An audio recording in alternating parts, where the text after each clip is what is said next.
इस बुलेटिन के प्रायोजक हैं कांटी मोटर्स छिंदवाड़ा। देहात थाना क्षेत्र के झंडा रिंग रोड में शुक्रवार की सुबह डंपर और पिकअप की आमने सामने टक्कर हो गई कि हादसे में पिकअप में भारी 11 गौवंश की मौके पर ही मौत हो गई, वहीं एक गौवंश घायल हो गया। गौवंश तस्करी कर रहे तनवीर पप्पू खान अमरावती निवासी, समीर उर्फ गोलू खान ताजनगर नागपुर निवासी के मौके पर ही मौत हो गई। सूचना मिलने पर पुलिस ने मृत गौवंश और मृत्यु को कब्जे में लेते हुए मामले की जांच कर रही है। जानकारी के अनुसार सुबह 4 से 5 बजे के कल सुबह गौवंश से भरी पिकअप अमरवाड़ा रिंग रोड से तेज गति से जा रही थी। इसी दौरान परासिया रिंग रोड से रेत से भरा डंपर आ रहा था। झंडा रिंग रोड के पास दोनों की आमने सामने टक्कर हो गई। डंपर चालक भी घटना में घायल हो गया, जिसका इलाज जिला अस्पताल में जारी है। चर्च कंपाउंड स्थित मिशन बालक छात्रावास अधीक्षक पर एक महिला ने दुष्कर्म का मामला कोतवाली थाने में दर्ज कराया है। मामला सामने आने के बाद हड़कंप मच गया है। दरअसल महिला ने मिशन बालक छात्रावास के अधीक्षक जैक्सन कुमार पर पिछले 11 सालों से बच्चों की देखभाल के नाम पर शारीरिक शोषण करने का आरोप लगाकर एफआईआर दर्ज कराई है। महिला द्वारा आरोप लगाया गया है कि छात्रावास में बच्चों के रखना और देखने की एवज में उन्होंने महिला का बहला फुसलाकर शारीरिक संबंध बनाए और फिर शादी करने से इनकार कर दिया और अब जान से मारने की धमकी भी दे रहा है। मामले पर पुलिस ने जांच शुरू कर दी है।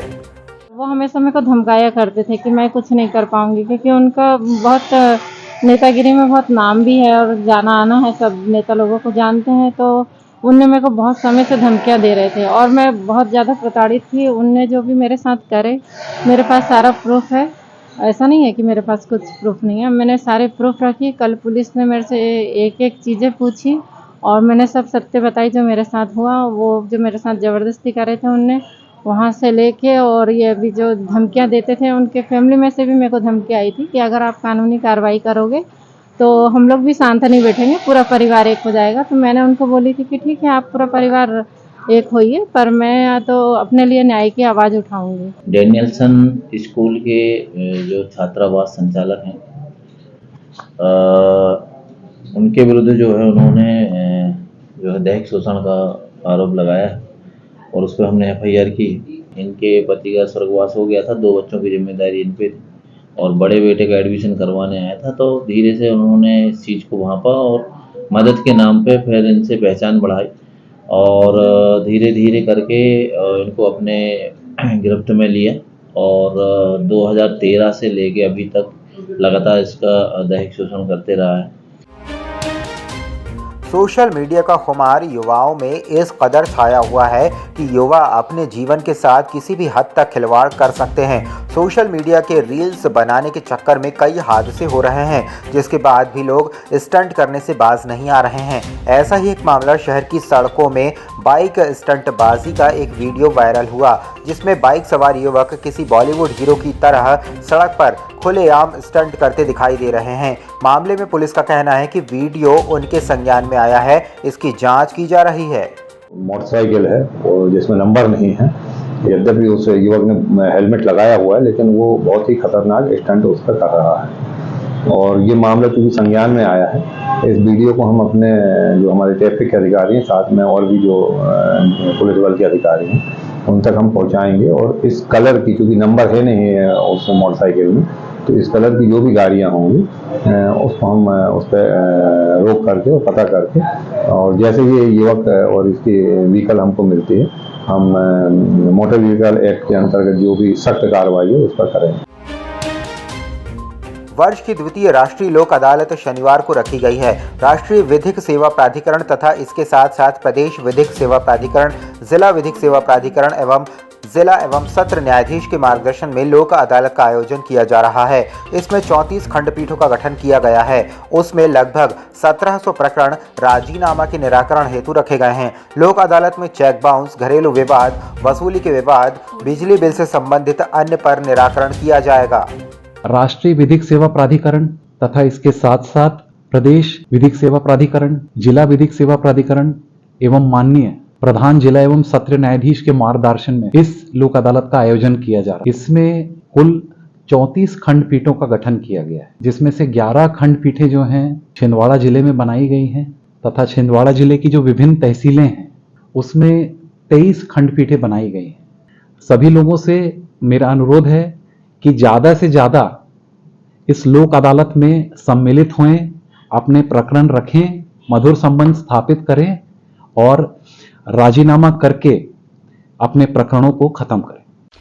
महानगरों की सुविधा अब छिंदवाड़ा के पोला ग्राउंड कांग्रेस कार्यालय के पास स्थित कल्पतरु हॉस्पिटल में उपलब्ध है, जहां आप पाएंगे दिल्ली से प्रशिक्षित और मदरहुड हॉस्पिटल गुड़गांव में अपनी सेवाएं दे चुकी छिंदवाड़ा जिले की सर्वप्रथम हाई रिस्क प्रेगनेंसी और निसंतानता की विशेषज्ञ gynaecologist MS DNB doctor Shivangi Pandey, जहाँ संतानहीन निराश दंपतियों का इलाज IVF IUI द्वारा किया जाता है। इसके साथ ही सोनोग्राफी, हाई रिस्क प्रेगनेंसी, बार-बार गर्भपात का इलाज, TT का ऑपरेशन और TT खोलने का ऑपरेशन, बच्चेदानी का ऑपरेशन, दूरबीन द्वारा सर्जरी, नॉर्मल और ऑपरेशन द्वारा डिलीवरी, मासिक धर्म से संबंधित समस्या, बच्चेदानी और अंडाशय के कैंसर के इलाज की सुविधा उपलब्ध है। हाई रिस्क प्रेगनेंसी क्या होती है? जो भी प्रेगनेंसी किसी भी बीमारी, हाई BP, शुगर, थायराइड या फिर अन्य कोई भी कॉम्प्लिकेशन से ग्रसित हो, जिससे बच्चे एवं माँ को किसी भी प्रकार की क्षति या हानि पहुंच सकती हो, उसे हम हाई रिस्क प्रेगनेंसी कहते हैं।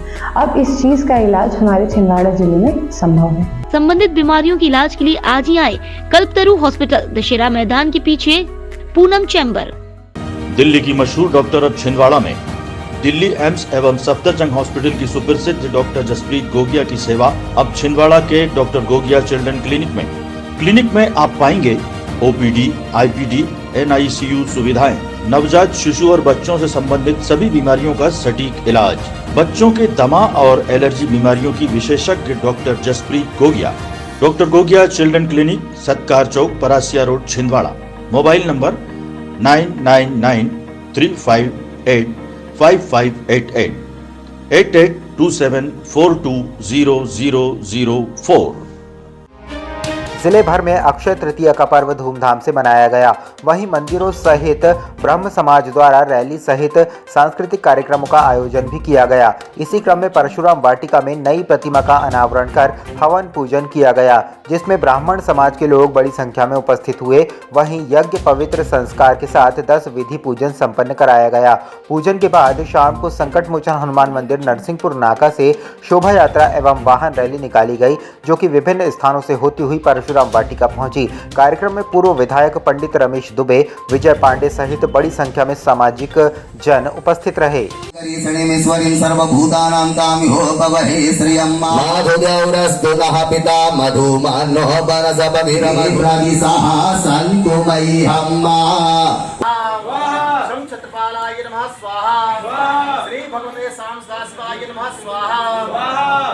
अचानक रुक जाता है, किसी को भी क्षति ना पहुंचे। एक बार मात्र शक्तियां जोरदार जयकारा लगाएंगी। बोलिए परशुराम भगवान की। यज्ञोपवीत का कार्यक्रम यहाँ पर किया जा रहा है और इस उपलक्ष्य में परशुराम जन्मोत्सव के उपलक्ष्य में 21 हमारे बटुक ब्राह्मणों का हम यहाँ पर यज्ञोपवीत आज कर रहे हैं। पुलिस ग्राउंड में निःशुल्क ग्रीष्मकालीन खेल प्रशिक्षण शिविर का आयोजन किया गया, जिसका शुभारंभ एडिशनल SP अवधेश प्रताप सिंह के द्वारा किया गया। शिविर में volleyball, badminton, kabaddi, football, karate, कुश्ती, बास्केटबॉल, स्केटिंग जैसे खेल खिलाए जाएंगे। कार्यक्रम के शुभारंभ अवसर पर पुलिस लाइन के बच्चे, अभिभावक एवं RI, DSP, यातायात DSP, यातायात सहित अन्य अधिकारी मौजूद रहे।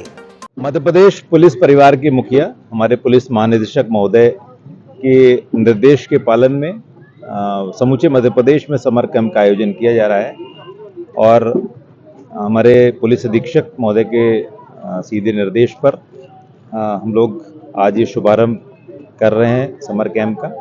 इसमें विभिन्न प्रकार के जो आउटडोर गेम्स हैं, football, basketball, volleyball, skating, karate इत्यादि।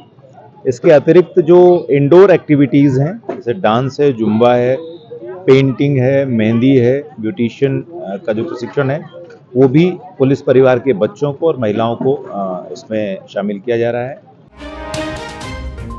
स्थानीय श्री नारायण संगीत एवं कला महाविद्यालय बड़वन में ललित कला से जुड़े मार्गदर्शक सेमिनार का आयोजन किया गया, जिसमें प्रेजेंटेशन के माध्यम से ललित कला से जुड़े विद्यार्थियों को मार्गदर्शन प्रदान किया गया। कार्यक्रम में अतिथि के रूप में जिले के वरिष्ठ चित्रकार सर्वश्री तपन राय चौधरी, हेमंत झा, शांतनु पाठक, दीप चंचलेश उपस्थित रहे। साथ ही ललित कला व्याख्याता रजनी भोसले मुंबई द्वारा जिले के ललित कला से जुड़े विद्यार्थियों को मार्गदर्शन प्रदान किया गया। तो आपको अगर किसी भी वीडियो के बाद कुछ डाउट हो, मतलब कुछ समझ नहीं आया हो उनके वर्क के बारे में, उनके कॉन्सेप्ट के बारे में, तो आप रोक के हम लोग से मुझसे पूछ सकते हैं। श्री नारायण संगीत एवं कला महाविद्यालय में हमारे फाइन आर्ट की फैकल्टी मिस रजनी भोसले के द्वारा एक प्रेजेंटेशन किया जा रहा है, जिसमें कि कॉलेज के बीएफए के बच्चों को और बाकी जो यहाँ के आर्टिस्ट लोग हैं उनको पेंटिंग की, आर्ट की नई टेक्नोलॉजी के बारे में बताने की कोशिश की जा रही है। यहाँ के जो बच्चे हैं उनको बाहर जो आर्ट में चल रहा है फील्ड में, उन सब के बारे में नॉलेज पता चले। और मैंने मुंबई में कुछ इंटरव्यूज़ लिए थे यंग आर्टिस्ट के, तो वही इंटरव्यूज़ हम यहाँ दिखा रहे हैं, जिससे बच्चों के जो भी क्वेश्चंस हैं अपने फ्यूचर को लेके आगे वो पेंटिंग में कैसे बढ़ेंगे उसका निवारण हम यहाँ करने वाले हैं।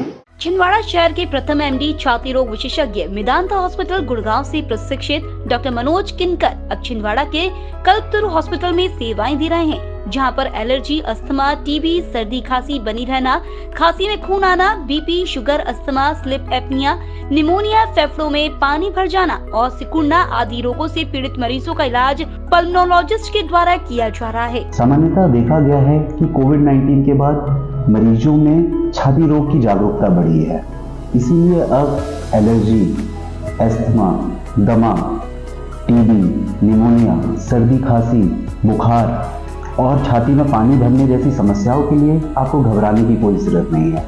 अब कल्पतरु हेल्थ केयर में इन सब की इलाज संभव है। संबंधित बीमारियों के इलाज के लिए आज ही आए कल्पतरु हॉस्पिटल, दशहरा मैदान के पीछे, पूनम चैम्बर।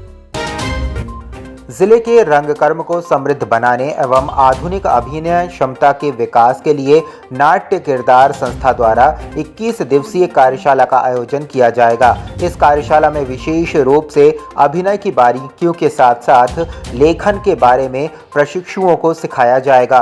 किरदार संस्थान के अध्यक्ष डॉक्टर पवन नेमा और सचिव ऋषभ स्थापक ने बताया कि इस कार्यशाला के ऑडिशन का पंजीयन निःशुल्क ऑडिशन स्थल डॉक्टर खरे पंचकर्म सेंटर बड़वन में 12 मई को दोपहर 11 बजे से 5 बजे तक स्थानीय बड़वन में पंचकर्म सेंटर में रखा गया है।